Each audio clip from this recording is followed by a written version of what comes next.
CL's POV, I used to think loneliness was a quiet thing. A dull ache that settled into your bones, growing heavier each time you watched someone else belong to a family, a lover, a place. But mine wasn't quiet. It screamed in the back of my mind during every holiday I spent alone, in every empty apartment I moved through like a ghost, never knowing what it's like to be in a lover's bed. Raised in a Nebraska orphanage, I'd grown up believing I was unwanted, just some forgotten child of someone who had better things to do. That belief became armor, and like all armor, it kept others out just as much as it weighed me down. History was the only thing that made sense to me. The past didn't lie. It didn't abandon you. I buried myself in it. Cultures, wars, mythologies, bloodlines. I made a life out of uncovering other people's roots while never knowing my own. But that changed the day I swabbed my inner cheek, spit in a test tube, and mailed it off like a goddamn invitation to fate. The email came 3 weeks later. Subject line, Heritage Discovery. Immediate contact requested. I clicked it with half a smirk, expecting some gimmick about distant relatives or ancient royalty. What I got instead was an offer. An Irish Historical Institute, the O'Connell Heritage Trust, claimed to have found a significant ancestral connection in my DNA. They wanted me to come to Ireland. Expenses paid. Access to rare archives. A chance to uncover my true lineage. I should have laughed it off. But something about the name McLaughlin, which they mentioned in the email, made my skin prickle. It stirred something beneath the surface, like a word spoken in a dream you half remember but can't forget. 3 weeks later, I was on a red-eye to Dublin. Ireland was wet, wild, and old in the way bones are old. The land felt alive beneath my boots, heavy with stories no one remembered, but everyone seemed to sense. I was met at the airport by a man with sea-glass eyes and a name that sounded like a sword being drawn. "CL," he said, my name wrapped in a rich Irish lilt. "Welcome." "Thank you." I nearly laughed. His accent was beautiful. We arrived on a cobblestone street that has a quaint historic view. I loved it. My room was above the town's oldest pub, the Black Hare, a centuries-old place with soot-blackened stone walls, warped wooden floors, and a bar carved from an actual tree. The innkeeper, Maeve, was a red-cheeked woman with a laugh like thunder and a habit of disappearing mid-sentence. She gave me a corner room, large, beautifully decorated, and a window that looked out onto a cemetery older than America. The room had thick stone walls, high windows, a bed draped in green and black linen. I adored it. The staff was silent and moved with precision. The invitation had been clear. "We'd be honored to meet you when you're ready, Miss McLaughlin. In the meantime, feel free to explore the land. It will speak to you in ways we cannot." It was cryptic, but something about it settled in my gut like the truth. Besides, the historian in me was hungry. Ireland wasn't just a place on a map. It was a myth made tangible. And for the first time in my life, I felt like I might find something here that had eluded me for years.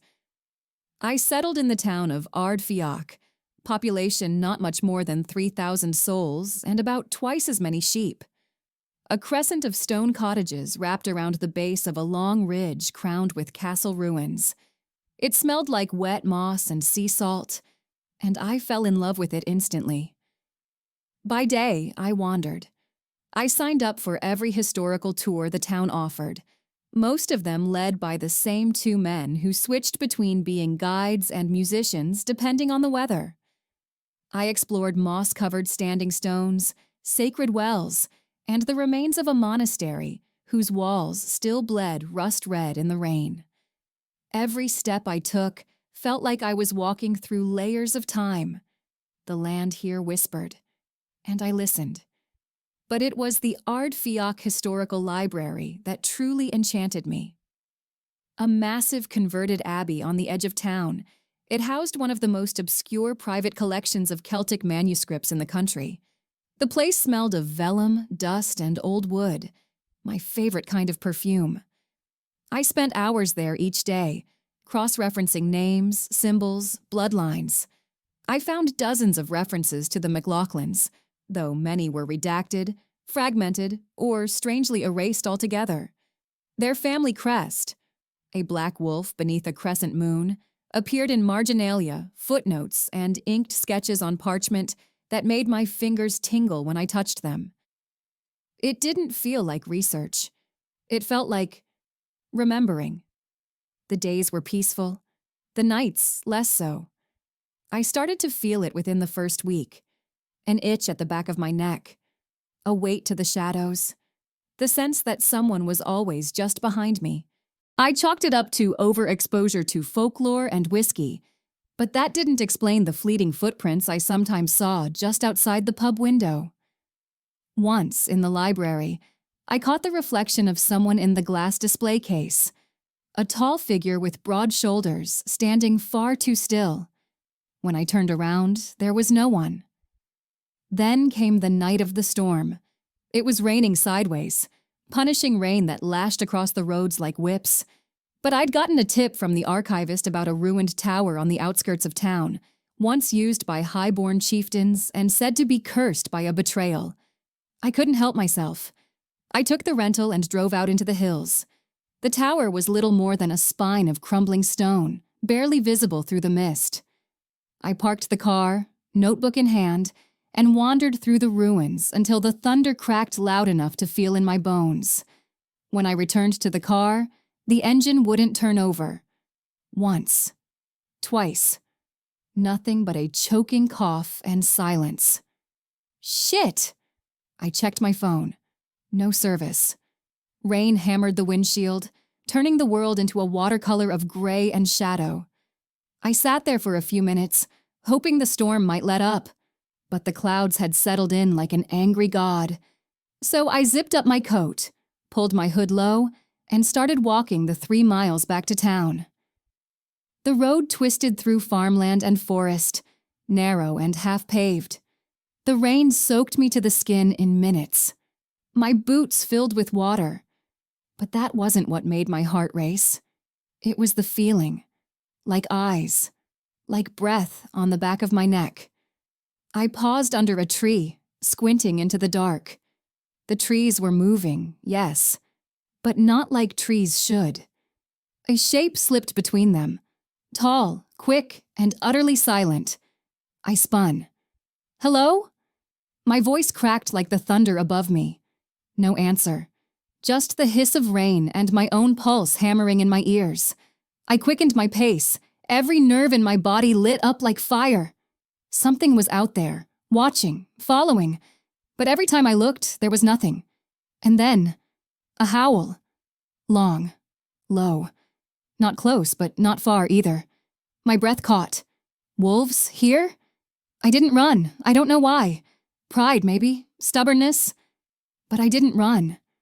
I walked faster, eyes darting to the side of the road where movement flickered just beyond the trees. A flash of silver. A shape crouched low. Gone when I looked directly at it. I made it back to town, half frozen, soaked to the bone, my hands trembling as I climbed the narrow staircase to my room above the black hair. I slammed the door, locked it, and pressed my back against the wood. That night, I didn't sleep. I sat by the window, eyes scanning the street below. At exactly 3 a.m., I saw it. A man, tall and broad, standing under the broken street lamp. He didn't move, didn't flinch from the rain. And I knew. He had been there the whole time, watching, waiting. Then he was gone. The next morning, the street lamp was broken. Glass shattered and metal bent inward like something had slammed against it. Maeve mentioned it over breakfast while pouring me black tea so strong it could raise the dead. Probably a deer or a drunk lad, she muttered, not meeting my eyes. But I saw the way her fingers trembled as she wiped down the bar, and the way she kept glancing toward the front windows, like she expected something to come crashing through them. The locals weren't saying much, but they were watching. And not in the friendly small-town gossip kind of way. It was quieter than that. more primal, like a pack waiting for the alpha to give the signal. Over the next several days, the feeling of being watched grew unbearable. In the library, I began to sense a presence that hovered just behind the shelves. More than once, I'd round a corner and catch the tail end of a shadow that should have cast no shape. One afternoon, a rare manuscript fell off the shelf by itself. It opened directly to a page on shifter lineages and the extinction of the McLaughlins. The ink was faded, but a single line remained sharp, as though it had been re-inked by hand. The last of the blood may lie hidden, but the wild knows its own.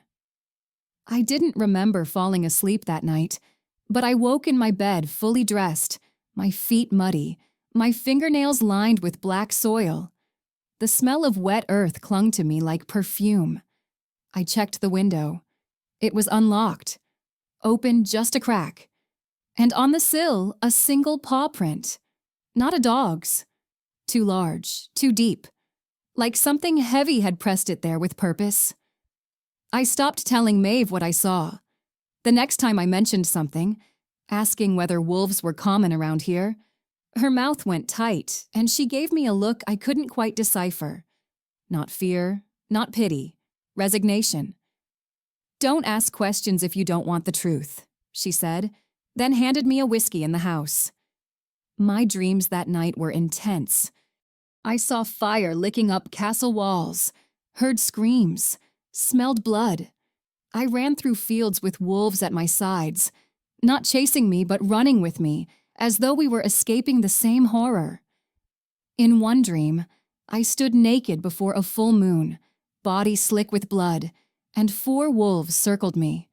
Their eyes glowed in different colors: gold, green, silver, and storm gray. I knew their names without being told. Kian, Aiden, Liam, Declan. I whispered them into the dark when I woke, not knowing how I knew. Just knowing. Days later, the weather turned. A fog rolled into town so thick it drowned the bells in the church tower. I could barely see 10 feet ahead of me. That night, walking home from the library, I got lost. A ridiculous thing to do in a town that had one main road and a handful of alleys. But I did. The street twisted in a direction it shouldn't have. The stone markers I'd memorized were gone. Everything looked unfamiliar. Until I heard the whisper. Not words. A sound. Low, guttural, calling me. I followed it. Through the mist. Past cottages and old stone walls that didn't belong. And then I saw them. Eyes. 4 sets. Staring from the ridge above town. Not human. Not an animal. Something in between. They didn't blink. Didn't move. And just like that, the fog lifted. I was back on the main road, standing in front of the pub, my heart pounding so hard I thought it might crack a rib. Aiden's POV. She smelled like thunder long before the storm ever touched her. The first time I saw her, really saw her, she was standing in front of an old Ogham stone, her fingers ghosting the carved script like it was holy. Rain threatened the sky, but she didn't flinch, didn't glance up, just stared at that worn slab like it could finally tell her who the fuck she was. I stood on the ridge above, the wind cutting through me, my wolf just beneath the skin. Liam flanked my right, his silence loud as ever. He didn't speak. He didn't need to. We both felt it the moment her boots touched Irish soil, the moment her blood sang. It wasn't just that she was one of them, McLaughlin, lost to time and myth and culling. It was that she was herself. No fear, no hesitation, no crowd to disappear into. She walked like someone who'd learned long ago that no one was coming to save her. So she saved herself. And it made something violent move in my chest. We'd been following her for days. No, I had. Liam did his watching with his eyes. Kian with his duty. Declan with his hunger. Me? I watched with something far worse. Curiosity. She toured every ruin like a priestess in pilgrimage. Even wore the same damn black boots and that canvas field jacket like she didn't want to be looked at. It didn't work. The land itself looked at her. The wind followed her. The trees tilted when she passed. May the moon goddess forgive me. I wanted to mark her right then and there. I followed her through stone rings and tower ruins, from the edge of bogs to the high cliffs of Tir Runach. She asked questions the guides couldn't answer, and stared too long at artifacts that hadn't seen daylight in centuries. She didn't know it yet, but she was waking things. Old things. I watched her sleep once. One night, just after the new moon, I crept to the pub's roof across from her room and lay flat under the stars. Her light was still on. She had a habit of leaving the window open even when it was cold. The curtain blew just enough for me to see her silhouette move. Reading, writing, pausing every few minutes to stare into the dark like she knew I was there. And maybe she did. I watched until her eyelids became heavy and her head dropped forward on the desk. She looked soft, breakable, and I wanted to break her. Not to harm, not truly, but to ruin the distance between us, to drag her into our world and watch her burn golden. Then came the rain. She'd taken the cursed rental car out again, despite the warning in Kian's voice when he'd told us, to leave her alone until she came of her own will. But I was never good at orders. When the sky cracked and the wind shifted, I knew something was wrong. I caught her scent half a mile from the tower ruins, panic just beginning to lace the edges. Not full terror, not yet.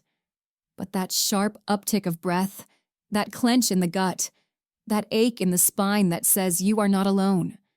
She wasn't. I was already there, hidden in the brush, low to the ground, half shifted.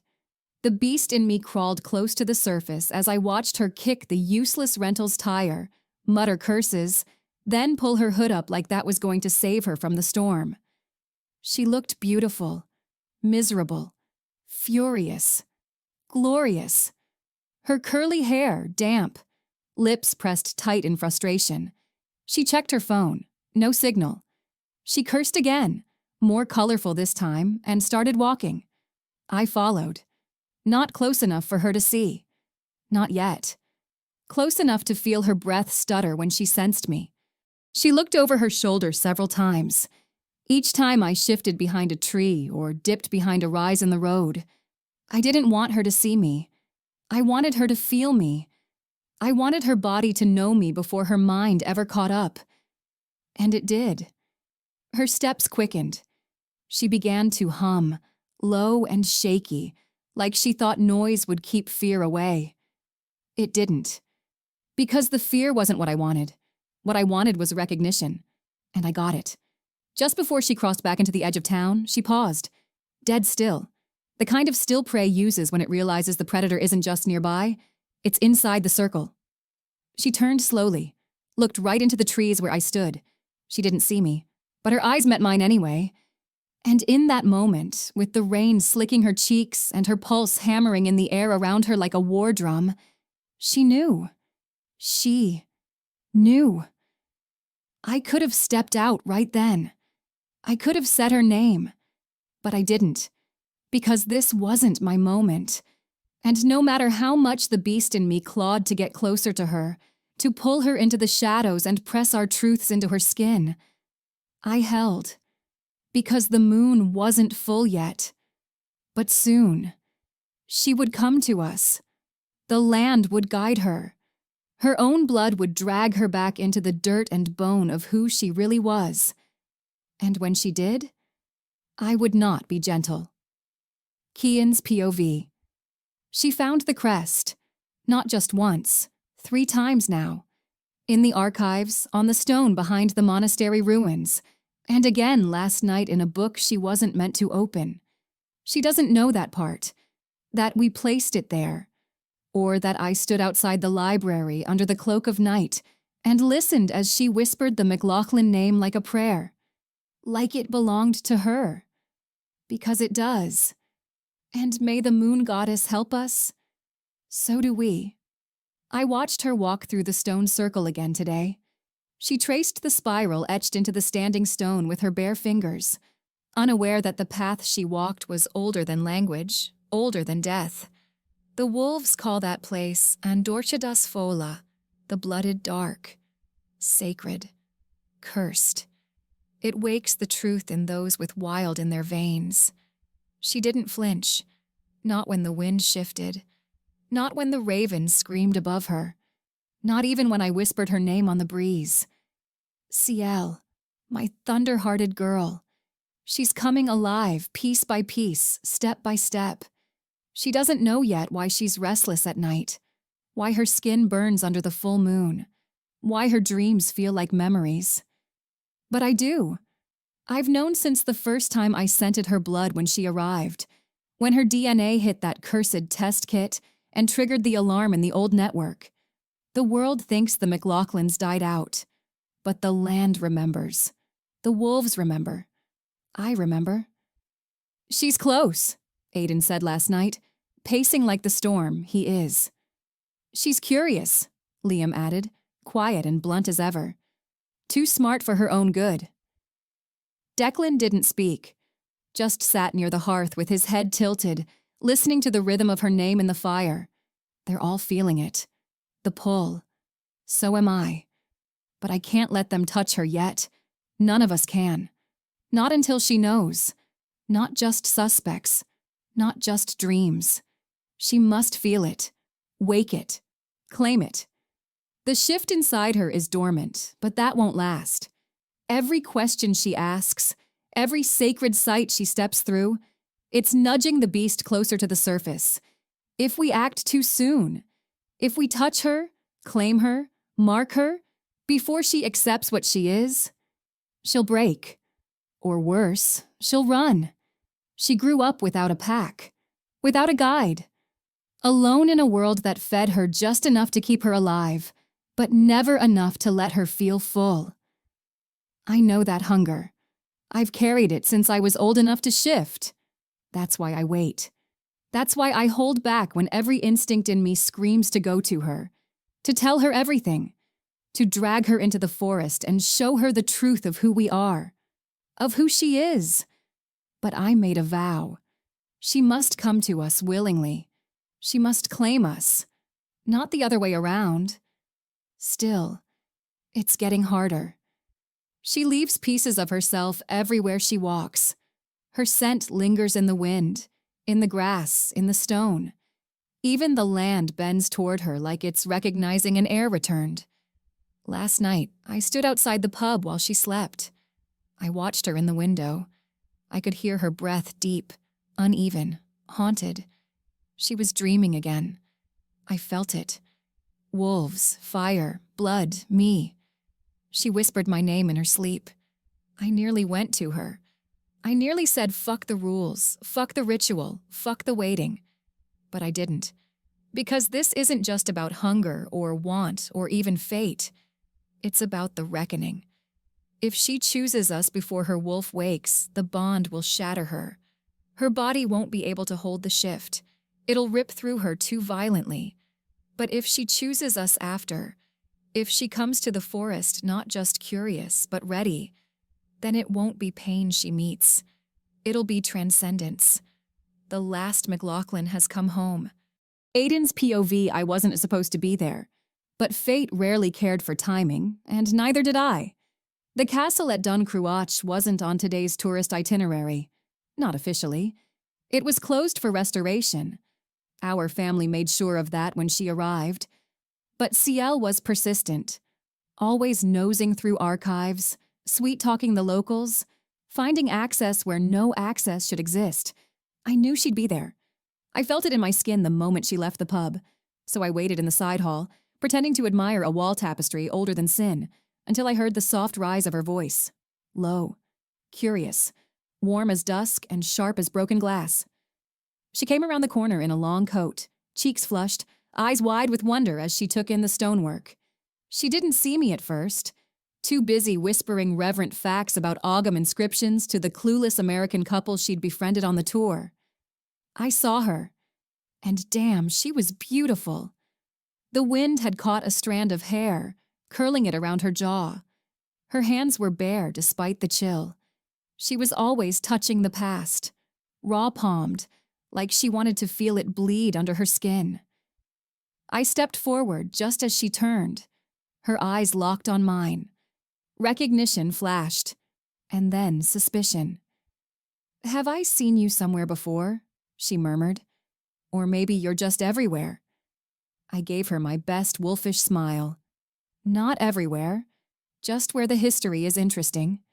She tilted her head, arms folding across her chest. "Do you usually lurk around ancient fortresses, or is this special?" "Very special," I said without missing a beat. We walked the rest of the tour together. Sort of. She tried to shake me off at first. I stayed close anyway. I asked questions. She corrected my pronunciation of ancient clan names. We bantered about the mythology of the Ulster cycle, debated the influence of Norse culture on early Irish settlements, and when she misquoted a line from the Táin Bó Cúailnge, I gave her the full verse in perfect Old Irish. She stopped mid-step, brows rising. "You speak Old Irish?" I shrugged. "It's a family thing." She eyed me. "Your family must be pretty invested in history." "Oh, you have no idea." By the time we finished walking the perimeter, the rain had held off, and the wind had softened to a whisper around the battlements. She stood at the edge of the parapet, hands on the cold stone, staring out over the hills like she could see ghosts rising from the grass. "You're not just here for a holiday," I said quietly. She didn't turn. "No, I came for answers." "Find any?" She glanced at me, slow and assessing. "A few, but every time I get close, something shifts. Like the truth is moving just out of reach." "You ever think it's not the truth that's moving?" I asked, stepping beside her. "Maybe it's you, changing into someone who can finally understand it." She looked at me for a long moment. Something flickered in her eyes. A crack in the wall. Then she asked, "Is your home this old too?" "Older," I said. 17 generations, still standing." She raised a brow. "That's impressive. I'd love to see it sometime." There it was. I tried not to grin too wide. "How about tonight?" Her eyes narrowed. "Subtle much?" "Terrible at it, actually." I leaned closer. "But we're having dinner. You'll be the guest of honor. Nothing strange, just food, wine, and maybe a little more history." She hesitated. "All right, I'll come." I held out my hand. "Shall I pick you up at the pub?" She shook on it. Her grip was stronger than I expected. 7 sharp, I said. "Don't be late." I mind-linked my brothers. Cian, Liam, Declan. "She's coming for dinner." Cian responded first, his voice calm, controlled.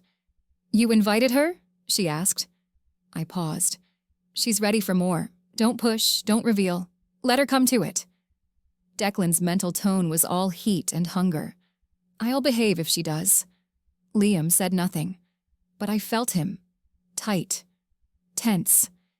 At 7, I stood outside the Black Hare with a raincoat slung over my shoulder and a bottle of red in hand.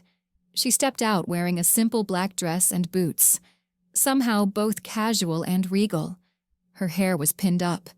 Her lips stained a shade of burgundy wine I wanted to taste. "You clean up nice," I said. "You still talk too much," she replied. Damn, I liked her. Our home sat beyond the forest ridge, stone and shadow, weather-worn and massive, wrapped in ivy and half-buried memory. It had seen births, blood, war, and secrets deeper than graves. The fire was already lit in the hearth when we arrived. Cian met us at the door. He was all restraint and thunder, dressed in black, eyes storm-cloud calm. He gave her a short bow and welcomed her in with a voice carved from centuries. The twins stood near the window. Liam with his arms crossed, unreadable. Declan lounging in the corner like a predator waiting for the hunt to start. Neither said a word. Dinner was warm, rich, and tense. Cian spoke most. Graceful, smooth, deliberate.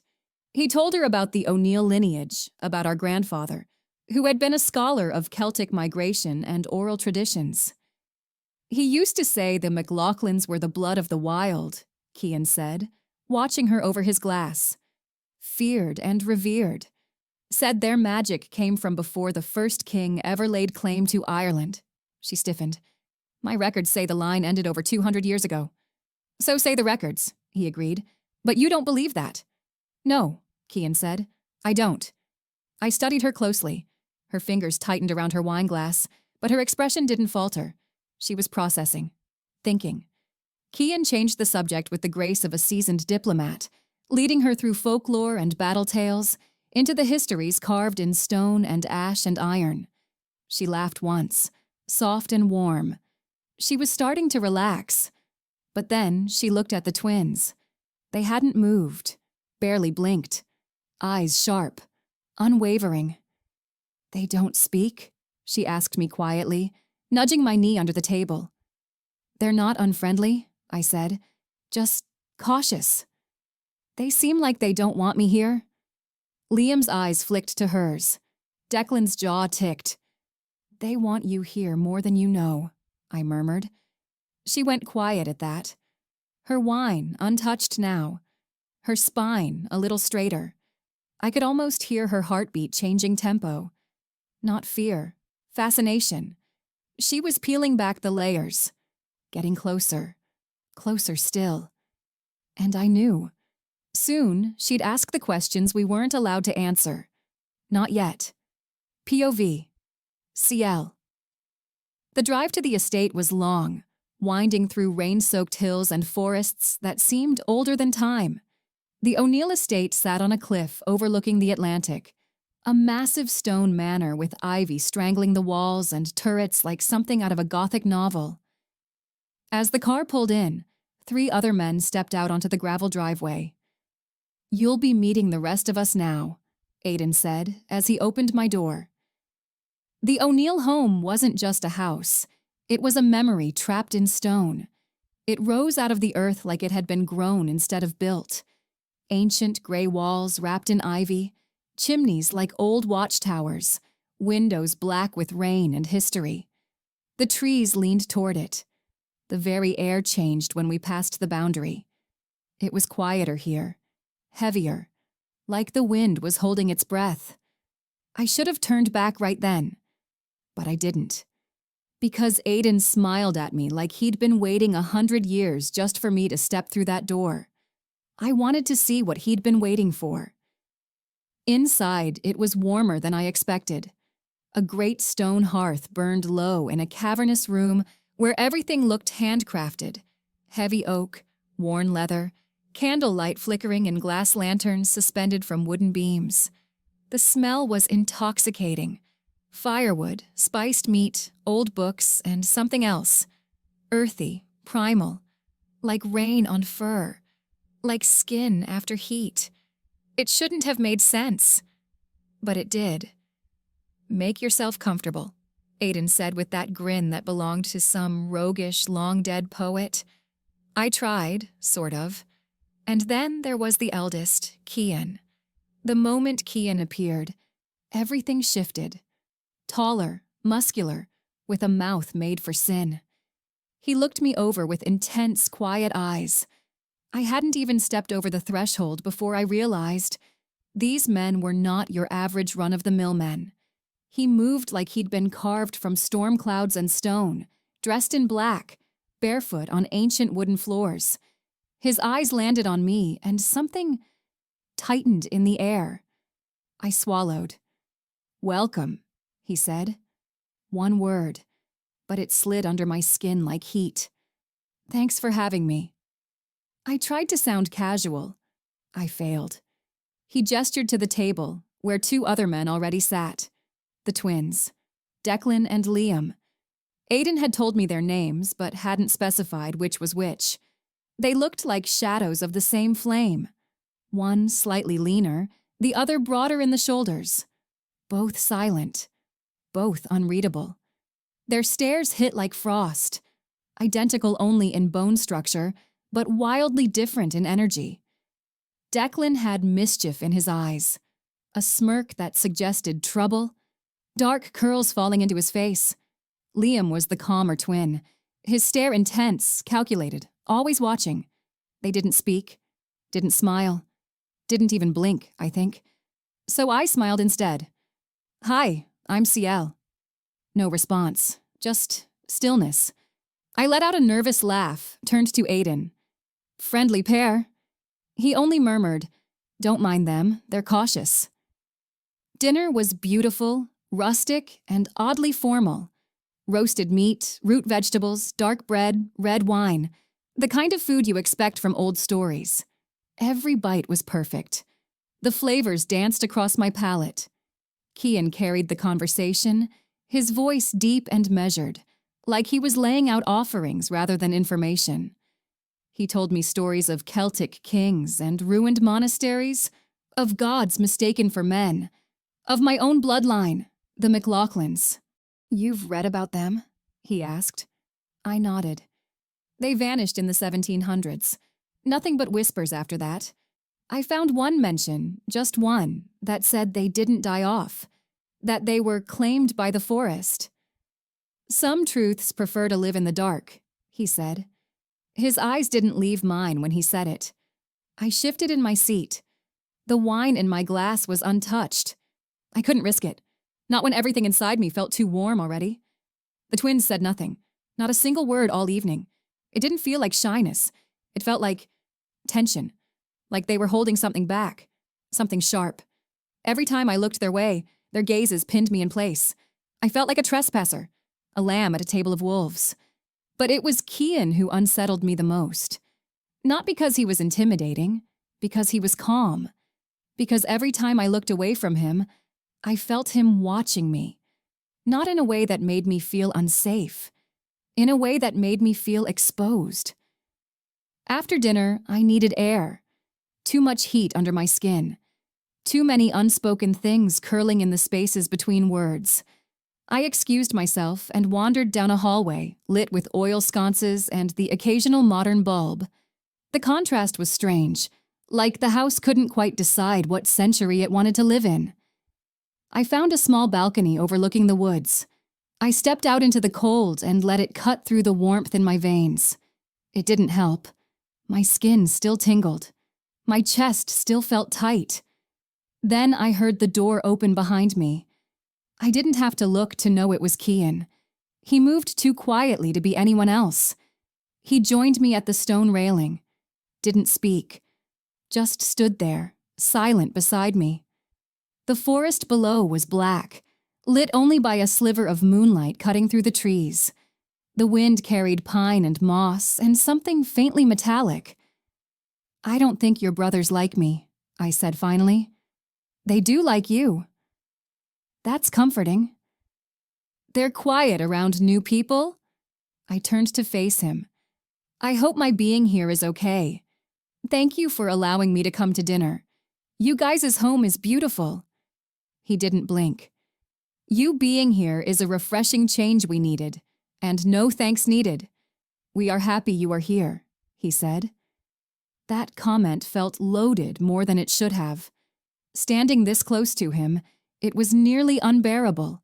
Like the air between us was charged. Like something ancient in my blood was rising to meet him. "We should go back inside if you're cold," he said, then stepped closer. Only a breath away now. I looked up into his eyes, gray but glowing faintly, just beneath the surface, like something other was looking through them. "I'm okay. I suddenly feel quite warm," I whispered. He lifted his hand and brushed a curl from my cheek. His fingers didn't shake. Mine did. He left me there, heart pounding, throat dry, skin burning from a single touch. And for the first time since arriving in Ireland, I didn't want to find the past. I wanted to run straight into the future, even if it destroyed me. Aiden's POV. She passed out not long after dinner, like a candle flame dying one fucking breath at a time. 1 second, she was chatting with Kian about those ancient Ogham symbols on burial stones. Her voice all soft and philosophical, talking about belonging. Next thing I know, her head is drooping, and her words are trailing off into nothing. We didn't lay a finger on her. Didn't need to. The pull of our bonded pack was enough to knock her the fuck out. The ancestral energy in this place was too much for her human side to handle. Her wild side already knew the truth. She was fucking ours. Kian carried her upstairs without a word. Just scooped her up like she was something sacred and light as a fucking feather. Her head rested on his chest, and the guy looked like he was about to crack a fucking molar from clenching his jaw so hard. "She needs rest," he grunted, but we all sensed it.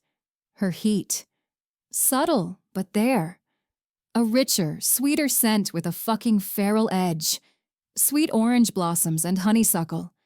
It clung to Kian like a second skin when he came back downstairs. "She'll sleep for hours," he said.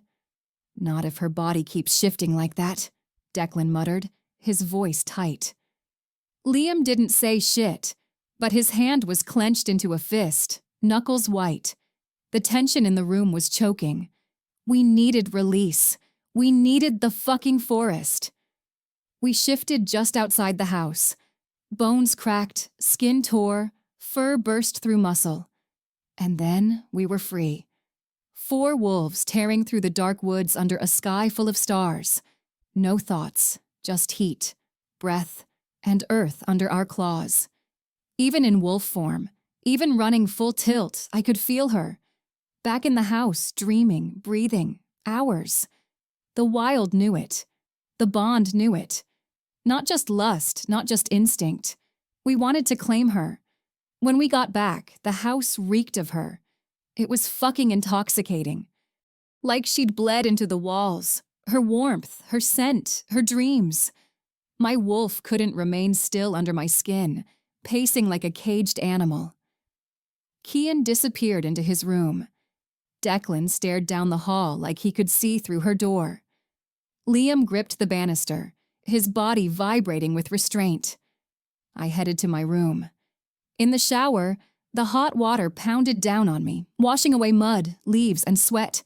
I braced myself against the tile, head down, letting the water hammer the back of my neck. But her scent was fucking everywhere, embedded in my skin, my brain. Her heartbeat, her breath, the way her eyes softened before she conked out, the curve of her throat, the sweat at her collarbone, the fire under her skin. Fuck. I gritted my teeth and wrapped my hand around my cock. I couldn't stop thinking about her.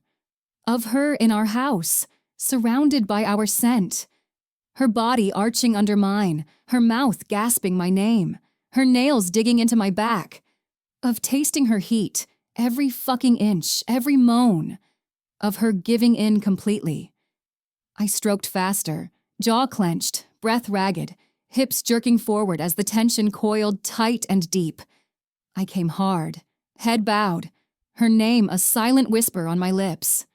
Still, it wasn't enough. Because this wasn't just lust. It was bond hunger. And she was in our house, sleeping in our guest bedroom, marked by none of us. CL's POV, I woke up to the scent of cedarwood, smoke, and something deeper. Earthy, primal, almost electric. For a second, I had no idea where I was. The ceiling above me was timbered, old, and hand-hewn.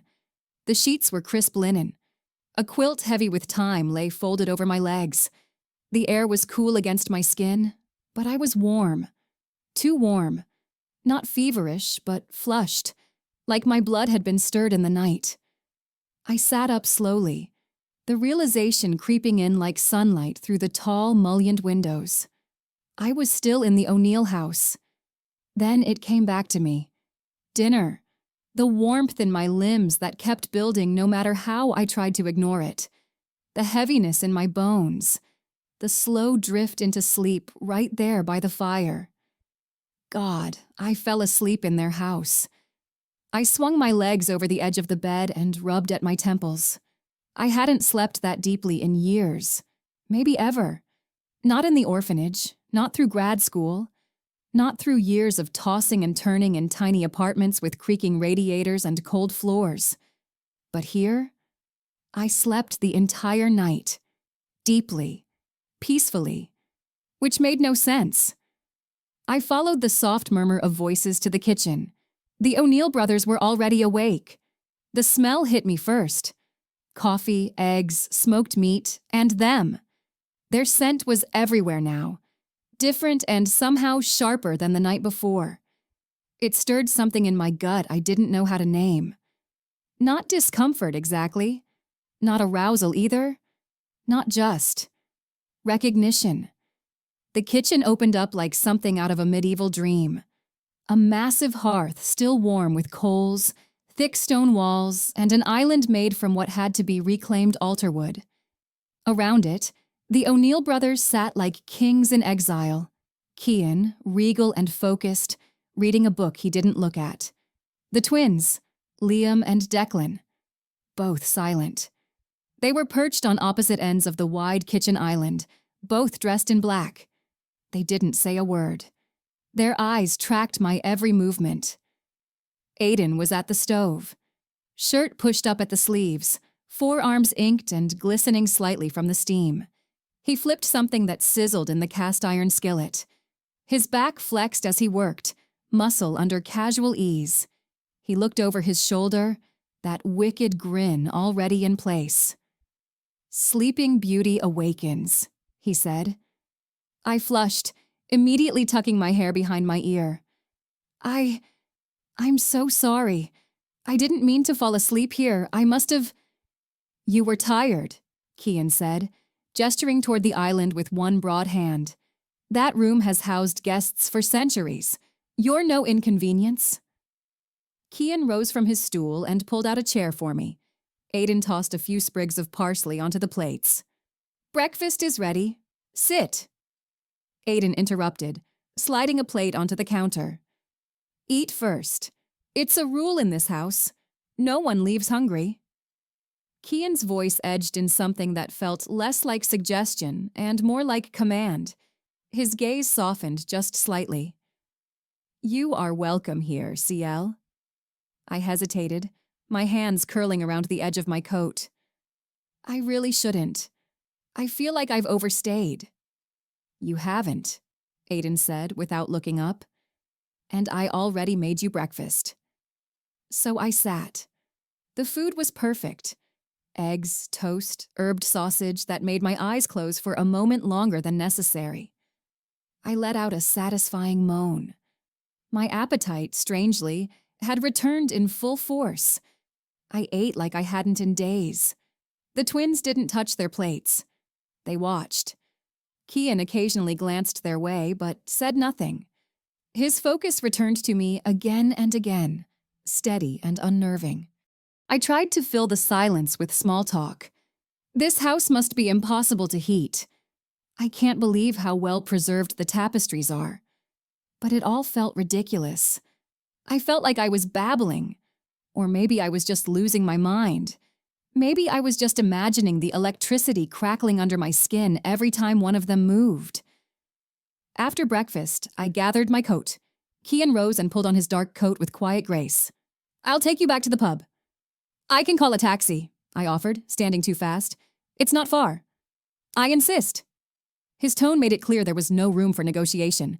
I followed Cian to the door. The others remained behind, and I was oddly relieved. Their collective presence was... a lot. The morning chill cut through the leftover warmth in my skin.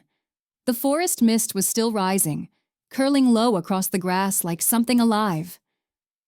The drive back to the Black Hare was mostly quiet. Finally, I broke it. "Thank you.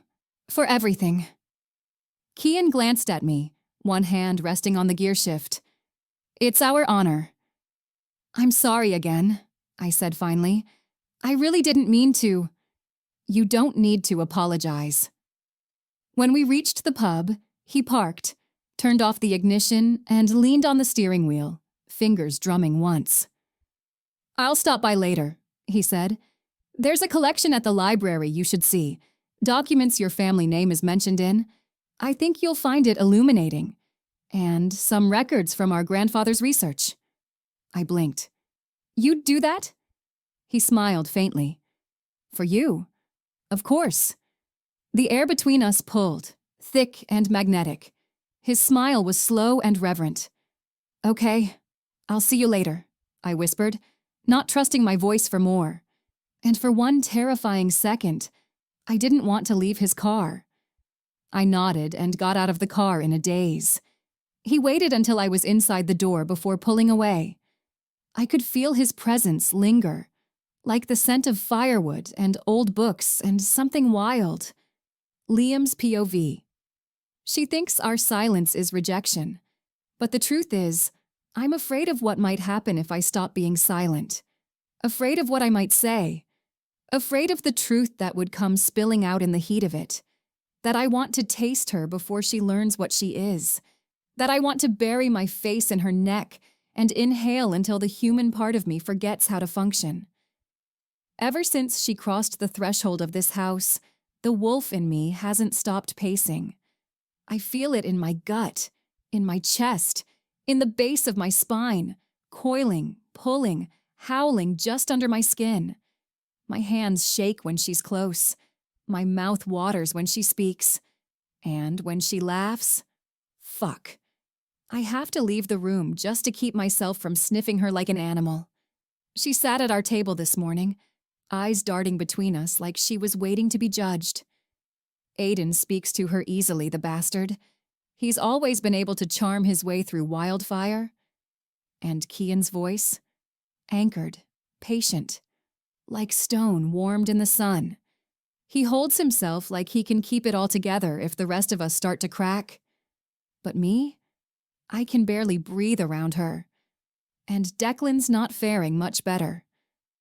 I caught his knuckles going white as he clenched his hands into a fist, his eyes fixed on the pulse in her throat like it was a challenge. We didn't speak because we were cold. We didn't speak because we were both seconds away from snapping. For her, she doesn't know what it means to carry a wolf under your skin and not let it show. She doesn't know what it's like to smell her hair in the hallway and feel your body betray every carefully built piece of control you've spent years maintaining. She doesn't know that the moment she sat beside me last night, on the couch, her thigh just inches from mine, I actually had to dig my fingers into the cushion to keep from reaching out and touching her knee. One touch. That's all it would take. One brush of skin, and I don't think I'd ever let her go. I want to throw her down in the moss beneath the trees and mark her like a goddamned animal. But I can't. Because it's too soon. Because she doesn't know what she is yet. And because when the moment comes, when she finally starts to remember who she is, what her blood carries, what her wolf needs, it won't just be about the four of us wanting her. It'll be about her choosing us. She looked at me this morning before Kian took her back to the pub. Just a small glance. Soft. Nervous. Like she thought she might have offended me by breathing wrong. And my chest actually ached from it. I wanted to say something then. Wanted to tell her it's not her fault. That it's me. That it's us. After the door shut behind them, Declan stood beside me in the kitchen, jaw tight. "She doesn't get it," he muttered. "She's not supposed to yet," I said. "She thinks we hate her." "We don't." "I know."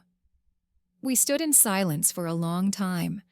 Then he said quietly, "When she chooses, it's going to destroy us." I nodded once. Only if she chooses one. He looked over at me then, and I saw it in his eyes. Raw, sharp, primal pain. Declan's POV, I don't have Liam's patience. Never have. He can brood in silence for hours, days even, and let his wolf chew at his ribs without showing it. Kian masks his instincts with ancient calm, the kind that only comes from carrying centuries of responsibility on your back. And Aiden? That bastard plays it off with charm and mischief, like he's not one wrong breath away from baring his fangs. But me? I feel everything too much.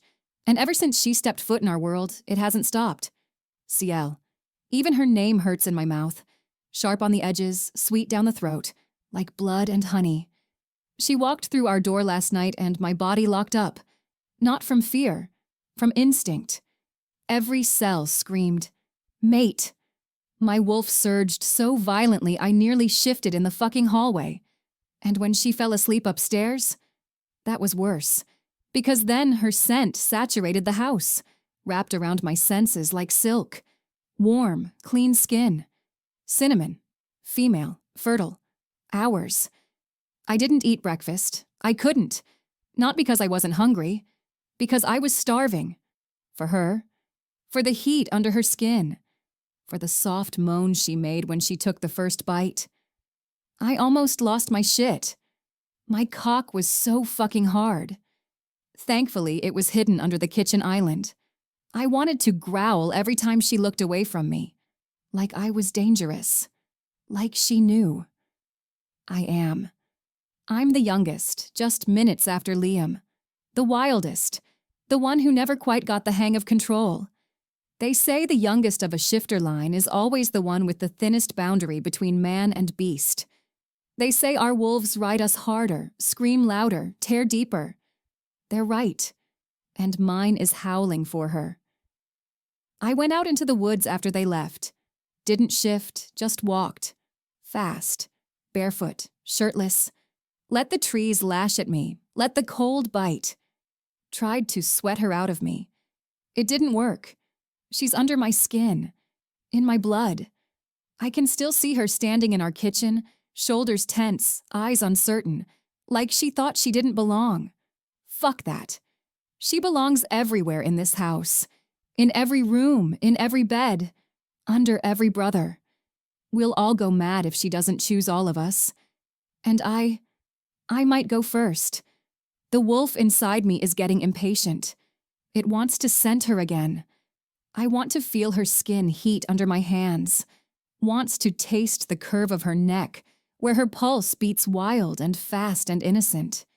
It wants to sink its teeth in and mark. She doesn't know what's happening to her. Doesn't understand the way her body is starting to burn. The reason she slept so deeply. Why her dreams are probably filled with fragments of fur and moonlight and teeth. But I do. She's awakening. And when she does, may the moon goddess help her. Because I don't know if I'll be able to stop. Back at the house, I paced the hallway outside her room. Her scent still clung to the doorframe. I leaned in, inhaled deep. It flooded me. For one breathless moment, I let my hand touch the wood, closed my eyes, imagined her sleeping just on the other side, chest rising, lips parted, sheets twisted around her thighs. The heat between her legs would still be there, lingering, scented, unclaimed, untouched. My jaw clenched so hard I tasted blood. CL's POV. Over the next week, I learned the truth. The McLaughlins were one of the original Bloodlines, ancient Celtic shapeshifters, blessed by the moon goddess. Most had been hunted to extinction during the purges centuries ago, but some survived, hidden in human form, bloodlines diluted over generations. Until me. The O'Neills were protectors of the old ways, pure-blood shifters who served as guardians to McLaughlin descendants. When my DNA hit the system, their duty activated. They weren't just here to inform me of my legacy. They were here to bind me to it. The Ardfinnan Historical Library sat like a relic beneath low-hanging clouds, its granite bones older than the country I was born in. It wasn't big, but it felt enormous. Ancient. The kind of place that kept secrets under floorboards and between the lines of books written in ink that had dried with purpose. Kian stood beside me in the entryway, the wind still clinging to his coat, the scent of the forest clinging to him. He smelled like night and something I couldn't name. Something ancient. "You all right?" he asked as I hesitated just inside the threshold. "I feel like I'm walking into a cathedral," I murmured. He gave a small smile. "In some ways, you are." Inside, it was dim and intimate. Floor-to-ceiling shelves, tables scarred by time, the occasional wax-dripped candle placed alongside soft modern lighting. A thin woman with silver-streaked braids greeted Kian with a nod and barely glanced at me. She handed him a worn leather folio and gestured us toward a narrow staircase at the back. We climbed in silence. The second floor was deserted. At its center sat a long oak table dusted with sun and shadow from a nearby stained glass window. The room smelled of vellum, old firewood, and wild herbs? I couldn't place it, but I liked it. Kian placed the folio gently on the table and motioned for me to sit. I did, my fingertips tingling as I opened the cover. The first page bore a family crest, curved blade, howling hound, Celtic knotwork wrapping it all like a spell. My breath caught. "McLaughlin," I whispered. He nodded. "Your father's line, long buried, never broken." I turned the pages slowly, reverently. Lineage charts, scribbled names, notes in faded ink. Then something caught my eye. A passage translated into English. They were wolves beneath the skin, born not of man or beast, but of both. Keepers of the old blood, protectors of the wild border. My fingers stilled on the page. "Wolves?" I said aloud, then looked at Kian. "What does that mean?" "A metaphor," he said smoothly, though his eyes didn't quite meet mine. Many old Celtic families described their strength or ferocity that way. The hound is a common symbol. But it doesn't say hounds. It says wolves beneath the skin. He didn't answer right away, just watched me, like he was waiting, like he wanted to see what I would do with the truth beneath the words. I kept reading. The next few pages were riddled with myths and accounts of skinwalkers, moonbound warriors, and something called Fuil Nanandulra, blood of the wild. I wasn't unfamiliar with shifter legends. Every culture had them. But this felt different. It was presented less like folklore and more like a historical record. There were names, battle dates, family trees. A repeated phrase scratched in several places, always near references to the McLaughlins. "Dormant blood needs the call." A chill rolled down my spine. Did they believe this was real? I asked. That their bloodline could shift? "Some did," Kian said. "The lines between history and myth blur when stories are passed through fire and bone." I looked at him, really looked. The perfect stillness, the focus behind his eyes, the way his body seemed at ease and alert at the same time, like a predator that hadn't decided yet if I was prey. "You say that like you've walked through it." "Maybe I have," he said softly. My stomach fluttered, unsteady. As the minutes passed, the light in the room shifted. Warmer, sharper, brighter where it cut across the table, and I began to feel it in strange ways.